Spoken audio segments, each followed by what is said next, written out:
Pak Jarwo, melihat begitu ya realitas yang ada di mana rantai distribusi dari beras ini seringkali dikait-kaitkan andai ada kenaikan harga beras. Menurut Anda, dari rantai distribusi pangan atau rantai distribusi beras ini, apa sih yang harus dibenahi dan juga bisa menjadi solusi agar memang harga beras bisa kompetitif dan juga bergerak stabil?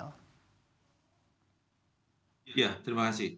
Jadi gini, kalau kita bicara, beras dengan fluktuasinya, harga beras atau termasuk juga harga produk pertanian yang lainnya yang terkait, itu, dari sisi, demand itu relatif stabil, ya sudah segitu-gitunya. Karena konsumsi atas pangan itu relatif, konstan, perubahannya tidak signifikan.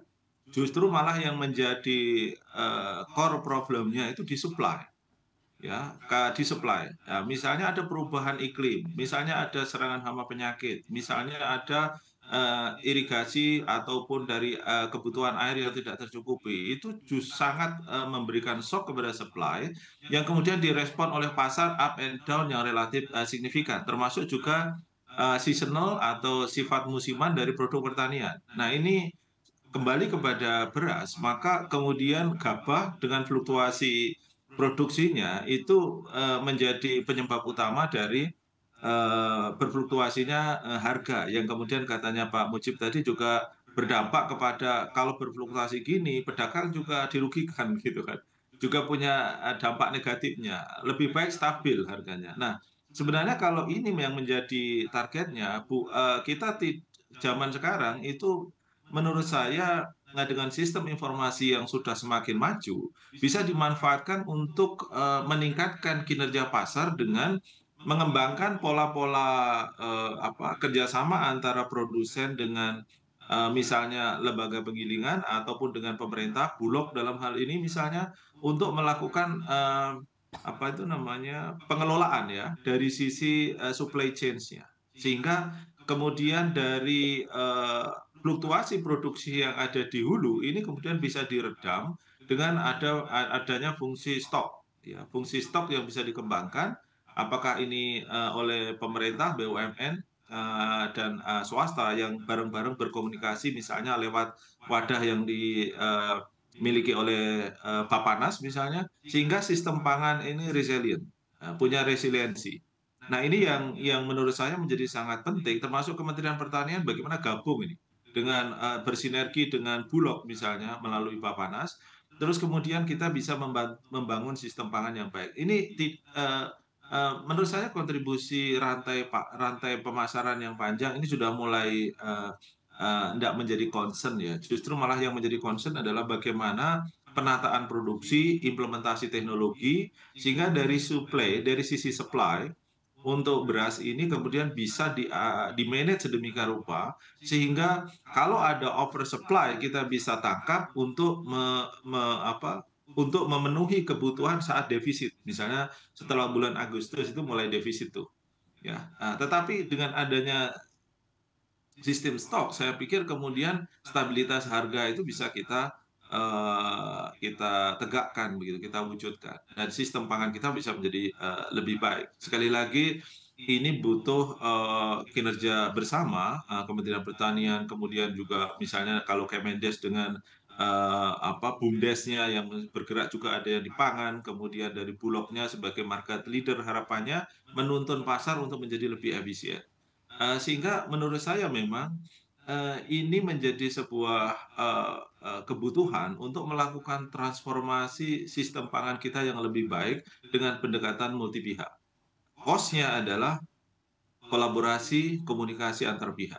Yang jelas, seperti lahan pertanian pangan berkelanjutan, itu sangat signifikan, menurut saya, faktor yang perlu untuk dikuatkan, di sisi hulu, dengan kejelasan pasarnya. Sehingga kalau kombinasi antara kejelasan pasar dengan,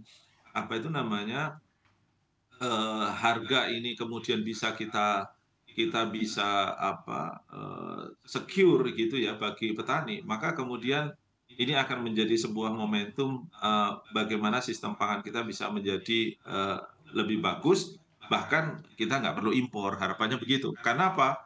Data itu menjadi penting, data dengan adanya, kemitraan, adanya, bisa di-pool misalnya di Bappenas lewat swasta maupun oleh Bulog misalnya, ini kemudian kita bisa punya akurasi. Zaman sekarang menurut saya teknologi informasi sangat advance, dimanfaatkan sampai di sektor pertanian dan kemudian, kita membangun sistem pangan yang lebih baik. Kembali lagi isu terkait dengan apa itu namanya, marketing channel menurut saya sudah tidak menjadi concern lagi untuk saat ini. Mungkin gitu Mas Bram. Oke, baik. Anda bicara terkait sistem pangan begitu ya. Saya juga akan menanyakan hal yang sama ke Pak Mujib.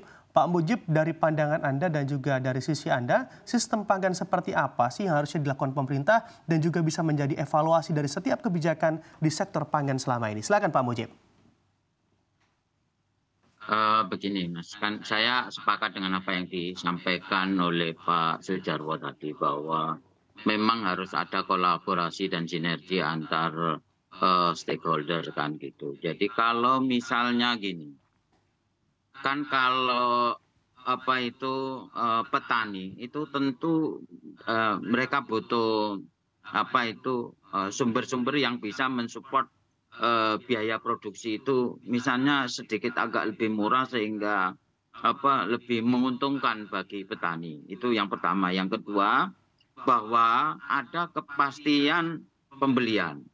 Jadi kadang petani itu kan mempunyai kekhawatiran dan atau ketidakpastian terhadap hasil panen mereka. Apakah kemudian ini jadi apa itu dibeli dengan harga yang wajar atau misalnya jangan-jangan nanti kemudian ada tengkulak yang kemudian seenaknya nawar apa itu menghargai hasil panennya. Nah, disinilah perlu kehadiran pemerintah, terutama kalau beras ini yang paling apa itu yang paling berkompeten adalah Bulog misalnya kan gitu yang paling ini. Nah,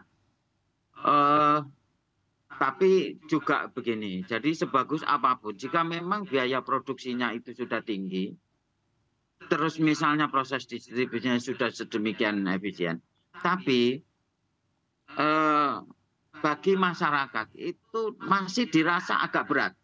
Maka ya memang salah satunya adalah dengan cara meningkatkan pendapatan masyarakat.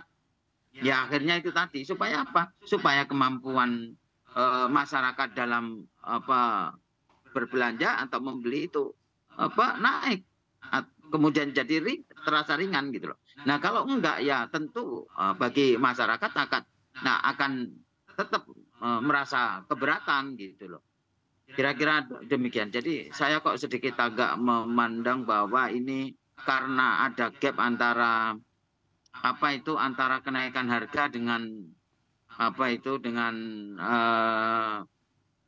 penghasilan masyarakat gitu loh.